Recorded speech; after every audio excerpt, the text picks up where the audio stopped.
me, David Grout, and your unicorn buddy, Eddie. And it's that time again. What? Don't go, Unicorn B. Arthur! It's old school video game time! Now where the heck are we? Did you just wake up? Maybe. We are here in the glorious man cave of our friend Joe. Joe? Is he the one with the weird sounding voice? Well, it's good to see you too, Eddie. I didn't see you there, Joe. I'd say I'm sorry, but I'm not. How about now? Pew pew! Oh, police! I know Nintendo's out for when I see one. The question is, Do you? I'm pretty sure we can't hear them. And I thought you were the dumb one. Oh, if I had my body, I'd shove this horn so far up. And that's enough, guys. We have a very important job to educate boys and gals and mythological creatures everywhere about the Nintendo Zapper and an incredible game called Duck Hunt. Yeah, it's that game that came with Super Mario Bros. This one! And this 2-game cartridge came in a Nintendo action set. Magical post-production power to energize Nintendo action set! That's why, chances are you've never seen Duck Hunt as a solo cartridge. Because although Nintendo did make one, that came with the Nintendo Entertainment System Deluxe set. Most of North America bought the Nintendo Action set, therefore mostly eliminating the solo cartridge from mainstream popularity. Yeah, it's like seeing your mom go on a date with a horse after she got into a fight with your father. What? Did that happen to you, Eddie? Of course not. Cha! Do you guys even know your magic domain anatomy? My mother was a giant named Tina, and my father a fairy named Alfred. That's how unicorns are made, okay? Okay. 3-winged dingle-haired bats. Well, as you can see, it also came with A zapper! Well, I'd say before you go on your spiel, let's show a little duck hunt, you putz. That sounds good to me. Let's do it.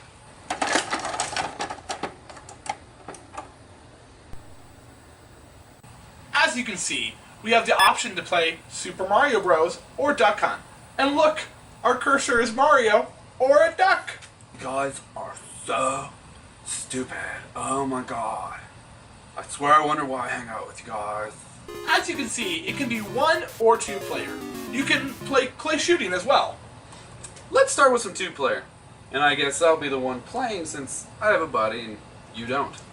Hey, let's just play a nice friendly game where we shoot defenseless electronic animals together. Don't mind if I do. So the game is pretty simple. You can select 1 or 2 ducks to appear on the screen. And you shoot!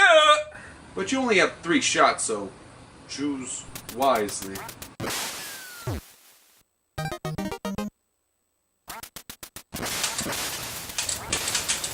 Fire nuggets! It looks like he chose poorly. Well, that's okay, Eddie. Now I'll just have to sit back and enjoy this nice, cool, refreshing beer, because guess what? I have a fully functioning body. And a full functioning mouth, which you do not. Oh my god! That is it! Oh yeah! I still got some magic in the old noggin. What? Eddie, are you seriously possessing Joe right now? Yeah, baby! You can't do that. It's wrong to possess people, especially without their knowledge. Well, to be fair, I didn't even know I could possess anyone until, well, right now. So can I finish the game? No, now let him go. Ugh, fine.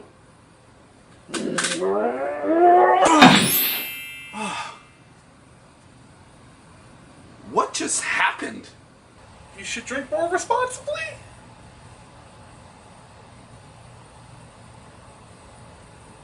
I magic headbutt you, okay? Now let's get back to the show! So Duck Hunt also offers clay shooting.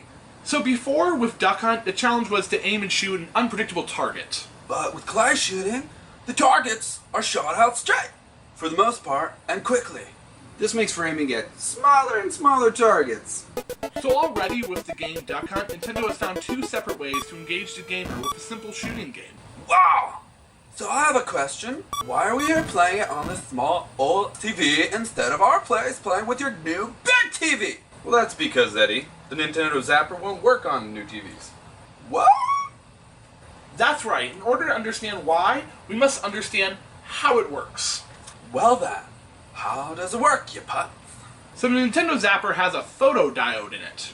Post-production powers! A photodiode is a device that detects light and turns it into an electrical current. Basically, it detects light from the TV. So when you're playing Duck Hunt and aim and fire, when you pull the trigger, the screen turns to black for a single frame.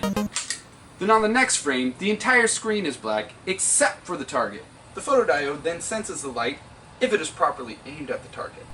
This whole process is done in the blink of an eye. That's why, if there's multiple targets, it does the process each time you pull the trigger. And there's no human fast enough to shoot faster than the photodiode reception process.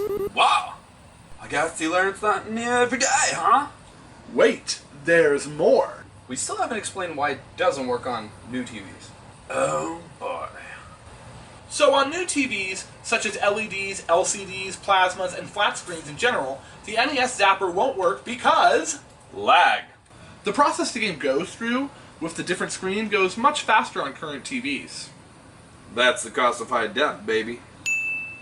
But still, what really makes the Nintendo Zapper so great is the story behind it. Here we go again. The year is 1973, the name Laser Clay Shooting System, and Nintendo started buying up old, abandoned bowling alleys. So the two names you want to know here, forgive me if I'm butchering them a bit, are Hiroshi Yamauchi. He had the first idea of the laser clay shooting system, and Gunpei Yokoi. He was the creator of the Game Boy. Unfortunately, he died in 1997 in a car crash, but he was also behind the development of it. So the idea was, Nintendo bought up these abandoned bowling alleys. Now they were abandoned because, whereas in decades earlier, bowling in Japan was all the craze. But now, it was karaoke. So, thus, bowling alleys were abandoned. So what they did was paint a scenic grass and trees background on the back wall where the bowling pins were previously, and then they mounted a projector that projected images on the scenic background wall. Like this weird and awesome toy from the 90s. Magic Unicorn post-production image! Wow. Exactly like that, actually. How do you know about that? Oh, Jaime. He collected all sorts of things. I really don't want to talk about it. Okay. So, on the opening day of Laser Clay Shooting System, the people were there, but the scoring system wasn't working. New to Nintendo, the young and brilliant Genyo Takeda rose to the challenge and added up the points manually. So well, in fact, most people didn't even know. Later on, he would be known as one of Nintendo's very first video game designers. Did we do that post-production powers thing? Post-production time travel image powers? You are an idiot. But that's pretty cool for Takeda. But then, disaster. The 1973 oil crisis. With the fast success of the Laser Clay shooting system, Nintendo started getting orders from other countries, but when the oil crisis hit the other countries of orders, they started backing out. This put Nintendo in a massive debt and almost destroyed the company itself. Well, what did they do? Now, Nintendo was in debt like 64 million US dollar wise. Something had to be done, and Yokoi went with the idea of shrinking the Laser Clay shooting system, making mini Laser Clay, which was a cabinet machine similar to what you see in arcades, and that's what it was marketed to. And it looked a little like post-production powers image! Slowly but surely, Nintendo began paying off their debt in the sales of mini Laser Clay. Eventually, Nintendo released Wild Gunman. Post-pro... whatever. Nintendo also made a sexier version of Wild Gunman called Fascination, where you shoot the clothes off a woman. Oh, I played that. P.S. That's a horrible educational game. Do you know what happens in real life when you try to shoot the clothes off of someone? That's how people get shot. Yeah, well, Nintendo never released that game to the general public. Good thing. But Nintendo kept powering through, with other arcade shooting cabinet games like Shooting Trainer and Battle Shark. Eventually, Nintendo started paying off their debt, which led to the Famicom in Japan, which led to the Nintendo Entertainment System in the US, giving us Duck Hunt and the Zapper. And although Nintendo wasn't the first company to bring a light gun to our home televisions, Yeah, no, Magnavox Odyssey was the first, but perhaps that's another episode. Wink your face! Nintendo was huge in making light gun games what they are today. What makes Duck Hunt and the Zapper so great is the history that brought it to us. Blood, sweat, and tears went into making this a thing. Nintendo went on to release tons of games for the Zapper, like The Adventures of Bayou Billy.